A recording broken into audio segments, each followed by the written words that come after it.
Good morning guys! Ayan, so layout natin ngayon guys dapat magpinising muna tayo ngayon. Wala pa yung pambisplay natin yung screen, wala guys. Kaya nag-layout muna tayo ng cove light ceiling natin guys, ano? So ito, tingnan natin ang umpisa natin. Ayan guys, ito yung pinakamalupit na hide natin guys. Galing ito sa Negros pa guys, no? Bumiyahe lang papuntang Maynila para, ayan, wow, malupit. O ito, ayan.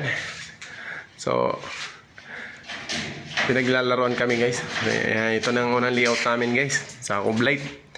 Yan, hindi na kami gumagamit ng wall angle guys kasi manipis yung wall angle. Pag binarina mo bumabaluktot. Kaya ito puro na metal parang ang ginamit natin guys. Pakagat-kagat lang yan guys. Mas masarap kasi yung kumakagat-kagat kaysa yung itutok-tutok lang.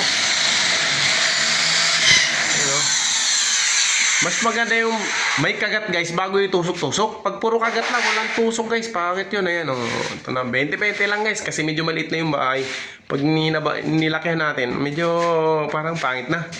Kailangan ano lang natin, ibibis lang natin gaano kalaki yung bahay na ginawa natin. Ganun din gawin natin ang cove light para hindi pangit tingnan. Match-match lang ba? Ayan. So guys, update na lang mamaya guys. Ako na matapos namin yung araw na to. Pero sa tingin ko guys, matapos namin itong layout na to mamaya. Ayan.